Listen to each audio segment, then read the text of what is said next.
आज तक आप लोगों ने एक से एक बड़ी कहानियाँ सुनी होंगी या एक से बड़े बड़े ठग को बारे में भी कहानियाँ सुनी होंगी। कई कई ठग ऐसे जो करोड़ों रुपए और लाखों रुपए लूट लिए, लेकिन उन ठगों को कुछ भी नहीं हुआ, ना वो जेल के अंदर गए, ना कभी किसी ने उनको पकड़ा। आज एक ऐसे ठग की कहानी आप लोग को बताएंगे। एक या दो करोड़ नहीं, कुल 24 करोड़ डॉलर लूट लेता है और लूटने के बाद उसको सजा भी होती है, लेकिन वो जेल के अंदर एक दिन भी उस लूट के लिए नहीं रहता है। यहाँ तक कि वो इतना बड़ा ठग था, अगर रास्ते में निकलता था कोई गरीब उसको मिल जाता था और वो उससे पूछता था, अगर आपके पास घर नहीं है तो तुरंत उसको वो घर खरीद के दे देता था और गरीबों की मदद किया करता था।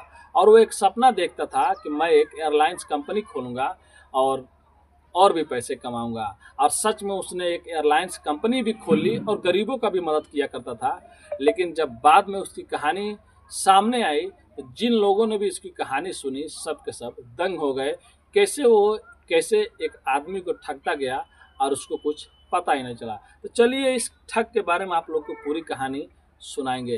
तो नमस्ते, आदाब, सत श्री अकाल। आज की जो सच्ची घटना मैं बताने जा रहा हूँ, ये कहानी 1995 से शुरू होती है। तो एक आदमी होता है जिसका नाम फुटांगा वाबनी सिगोगा होता है। वो दुबई जाता है और यूएई के एक दुबई इस्लामिक बैंक में वो जाके एक एप्लीकेशन डालता है कि मुझे लोन चाहिए और मुझे गाड़ी लेना है। और जो भी शर्तें रहती है, मतलब दुबई में उस चीज़ को फॉलो करता है। और लोन के लिए जब एक दिन उसको बाकायदा उसको इस्लामिक बैंक में बुलाया जाता है, जो दुबई का माना जाना बैंक है, उसमें जब वो जाता है तो जितने भी स्टाफ रहते हैं सबका वो आदर सम्मान से सबका हेलो हाय, सबका हाल चाल पूछता है। और जो मैनेजर होते हैं जिनका नाम मोहम्मद अयूब होता है, उनको वो दावत पे बुलाता है और बोलता है कि आपने मेरा लोन पास कर दिया, अब मैं गाड़ी ले लूँगा, तो इसके लिए आपको एक दिन मेरे घर पे आना होगा और दावत के लिए। अब मोहम्मद आयूब जो होते हैं, जो मैनेजर होते हैं इस्लामिक बैंक के, उनका तो ऐसा हमेशा रहता है कि मतलब चलो खुश हो गया है, लोन पास हो गया है तो दावत पे बुला रहा है, लेकिन उनको कुछ आगे का प्लानिंग मालूम ही नहीं रहता है। अब जैसे ये मोहम्मद आयूब फुटांगा बाबनी के घर जाते हैं और जाने के बाद जब उनके घर पे दावत वो सब चल रहा होता है और बैठ के लोग आपस में बात कर रहे होते हैं, तभी जो फुटांगा बाबनी होता है वो बताता है कि देखो मैनेजर साहब, मैं आपके बैंक से लोन नहीं लेता, फिर भी मैं गाड़ी खरीद लेता। अब जो मैनेजर साहब होते हैं वो चकित हो जाते हैं कि आप मेरे बैंक से अगर लोन नहीं लेते तो आप गाड़ी खरीद ही नहीं पाते, और आप घर पे बोल रहे हैं कि मैं बिना लोन लिए भी गाड़ी खरीद सकता हूँ, ऐसा कैसे कर सकते हैं। तब वो बताता है कि मुझे जादू आता है, मुझे काला जादू आता है और मैं पैसे को डबल कर देता हूँ। और आपको भी मालूम होगा कि इस्लामिक देश जितना भी है, दुबई, सऊदी, गल्फ में जितना भी है, कहीं पे भी अगर जादू टोना की बात होता है तो वहाँ पे सख्त से सख्त कार्रवाई इसकी होती है, जो लोग ये सब चीज़ करते हैं। लेकिन जो मोहम्मद अयूब होता है वो बताता है कि ऐसी सब चीज़ें पे मैं विश्वास नहीं करता हूँ। तभी जो फुटांगा बामनी होता है वो बताता है, अगर तुमको विश्वास नहीं है तो तुम्हारे पर्स में जितने भी पैसे हैं तुम्हारे जेब में, तुम अपने सामने रखो और देखो, मैं कुछ सेकेंडों कुछ मिनटों में पैसे डबल कर दूंगा। अब मोहम्मद अयूब को इसके बातों पे विश्वास नहीं था, लेकिन सोच लेता है चलो एक बार और कर लेते हैं। अब उसके बाद मोहम्मद अयूब अपने जेब से पैसे निकालता है और निकालने के बाद अपने सामने रख देता है। और उसके बाद जो फुटांगा बाबनी होता है वो बोलता है, और देखते ही देखते जो मोहम्मद अयूब ने जो पैसे रखे रहते हैं उस बाबा बाबनी के सामने वो पैसा डबल हो जाता है, मतलब दो गुना हो जाता है। और मोहम्मद अयूब खुश हो जाता है। खुश होने के बाद वो उसको बोलता है, यार सच में तुम्हारे अंदर जादू है। और उसके बाद वो बोलता है कि मैं तुमको पहले ही बोल रहा था, अगर मैं तुम्हारे बैंक से लोन नहीं लेता फिर भी मैं चाहता तो गाड़ी ले लेता। अब जो मैनेजर होता है मोहम्मद अयूब, वो अपने घर चला जाता है। एक दो दिन तीन दिन बीत जाता है। अब ये जो बाबनी होता है वो उसको कॉल नहीं करता, वो जानता है कि आज नहीं तो कल फिर से मुझे मैनेजर फ़ोन करेगा। और एक दिन मैनेजर फ़ोन कर देता है और फ़ोन करने के बाद बोलता है, देखो यार, तुम पैसा डबल कर रहे हो तो कुछ पैसे तुम भी ले लेना और बोलो तो मैं पैसे तुम्हारे पास भेजूंगा, तुम डबल कर करके देते रहना, जिससे मेरे बैंक का भी फायदा होगा और मेरा भी फायदा होगा। ये जो फुटांगा बाबनी होता है बोलता कोई बात नहीं। उसके बाद उसी बैंक में उसका एक खाता भी रहता है जिससे वो लोन पास कराया रहता है। उसके बाद वो $1 लाख उसके अकाउंट में डालता है। कुछ दिनों बाद वो भी डबल हो जाते हैं।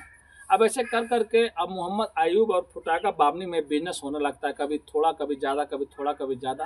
और कभी कभी अब ऐसा होने लगा कि जब ये पैसे डालता था तो वो बोलता था कि कुछ दिन और रुक जाओ, थोड़ा सा दिन में मतलब ये पैसे डबल हो जाएंगे। ऐसे कर करके एक बार ऐसा आ गया, लगभग 1995 से लेकर 1998, मतलब 3 सालों तक ऐसा चीज़ चलता रहा।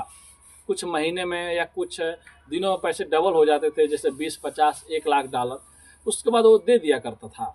और एक बार ऐसा आया कि जो मोहम्मद अयूब था वो बोला, यार चिल्लर चिल्लर काम करने से अच्छा है तुम बोलो तो मैं बैंक का सारा पैसा तुमको दे दे रहा हूँ, और कभी किसी को कुछ पता ही नहीं चलेगा, और फिर पैसे तुम डबल कर देना। अब जो फुटांगा बाबनी होता है वो बोलता है कोई बात नहीं, तुम पैसे ट्रांसफ़र कर दो। अब मोहम्मद अयूब जो रहता है वो 1 या 2 करोड़ डॉलर नहीं करता है, वो कुल मिला के 24 करोड़ डॉलर फुटांगा बाबनी के अकाउंट में पैसे ट्रांसफ़र कर देता है और बोलता है कि पैसे तुम डबल करो। अब उसके बाद फुटांगा बाबनी को पैसे की ज़रूरत ही नहीं होता है, वो वहाँ से उठता है और वहाँ से वो निकल जाता है और वो न्यूयॉर्क पहुँच जाता है। दुबई छोड़ के वो चला जाता है।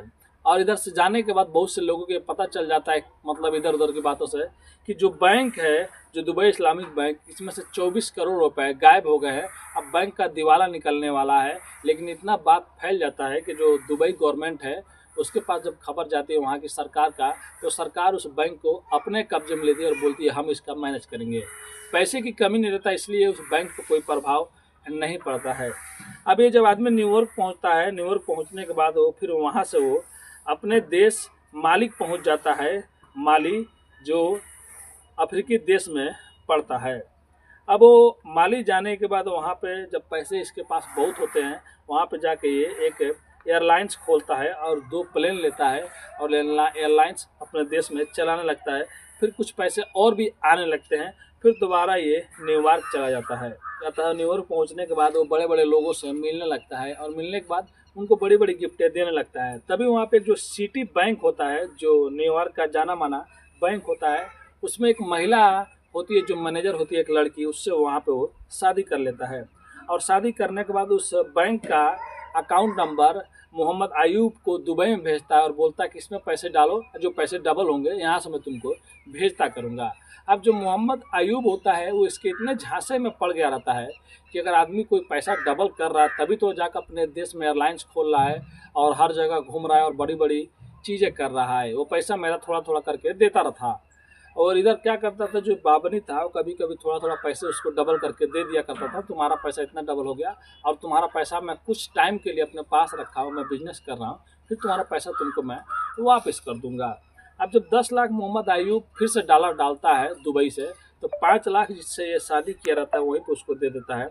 और फिर से एक वहीं पे एक हेलीकॉप्टर बिक रहा होता है जो न्यूयॉर्क में। जब ये सुनता है कि एक 2 हेलीकॉप्टर बिक रहा है और बहुत बड़ी हेलीकॉप्टर है, तो जो जो जो फुटांगा बामनी होता है ये हेलीकॉप्टर खरीदने के लिए उसके पीछे पड़ जाता है। लेकिन जो भी उसके शर्तें रहती है मतलब पूरा करना होता है, क्योंकि जो हेलीकॉप्टर है तो वो बहुत बड़ा होता है, उसमें कोई भी सामान जा सकता है और शायद अगर मतलब कोई दुश्मन के हाथ लग गया तो इसके गलत इस्तेमाल भी कर सकते थे। इसके लिए जो भी उसकी शर्तें थी सब पूरा करेगा जो उसी को हेलीकॉप्टर दिया जाएगा।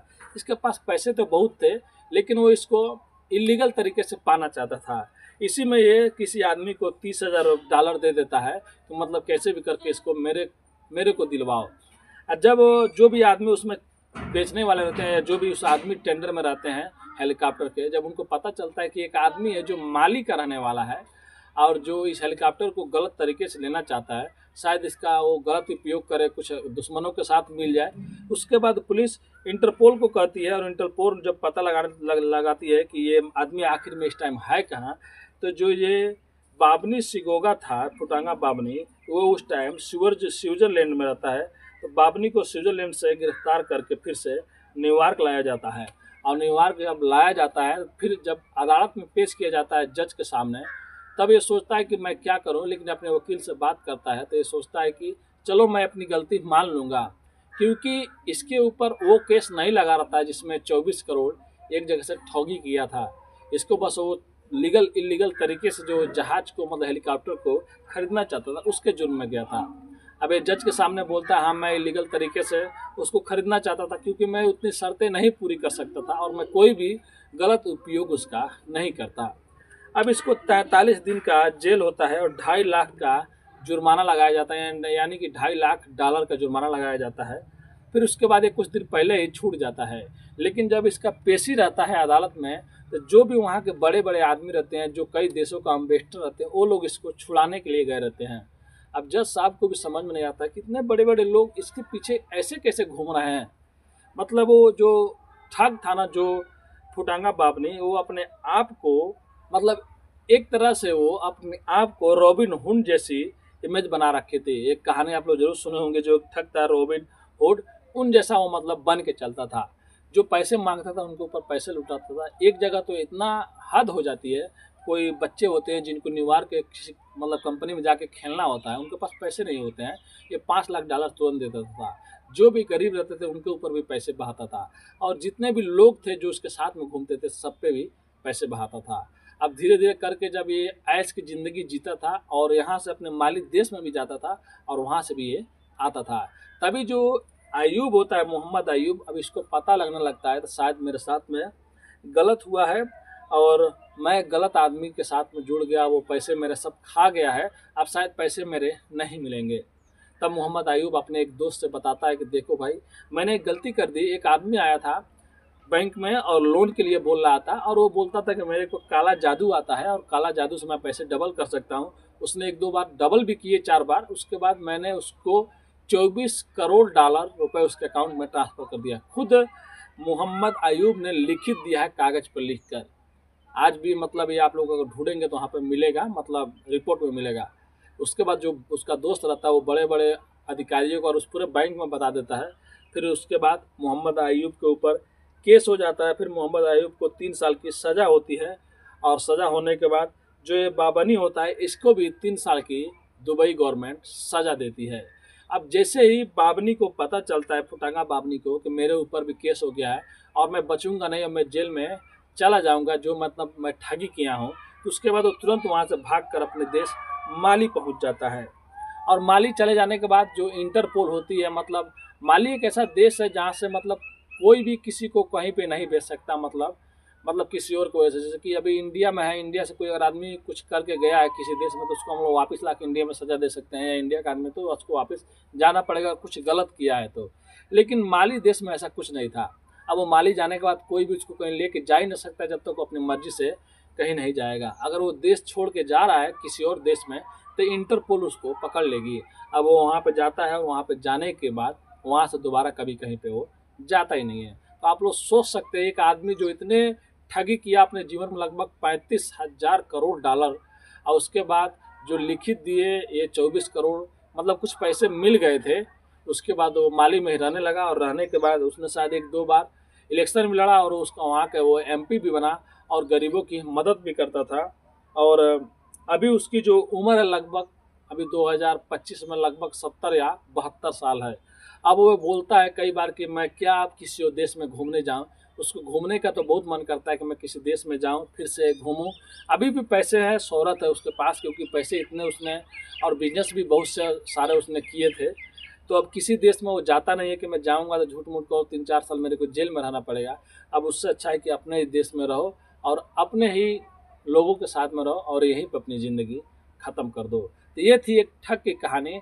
जो सबसे बड़ा जुर्म किया उसके अंदर वो कभी जेल में ही नहीं गया। और जो ये दुबई के जो थे मोहम्मद अयूब, इनको झांसा में लेकर इनको बैंक को पूरा पैसा वो अकेले ही खा लिया। तो ये थी कहानी आज की, एक रॉबिन हुड की जैसे एक बड़े ठग की, जिनकी कहानी आप लोग सुन सकते हैं कि कितना भी ठगी किया कभी भी ये जेल नहीं गया और वापस अपने देश में ये भाग गया। और वहाँ के जहाँ पे ये रहता है वहाँ पे इसके ऊपर कोई केस ही नहीं है कि वहाँ पे ये जेल में जाएगा, और वहाँ पे इसकी अच्छी इमेज है। तो आज की कहानी इसी पे ख़त्म करते हैं। बोलने में कुछ गलती हो जाए तो अपने भाई को माफ़ कीजिएगा, और मिलते हैं फिर से नेक्स्ट वीडियो में कुछ अच्छी कहानियों के साथ। अभी के लिए अलविदा लेते हैं। धन्यवाद।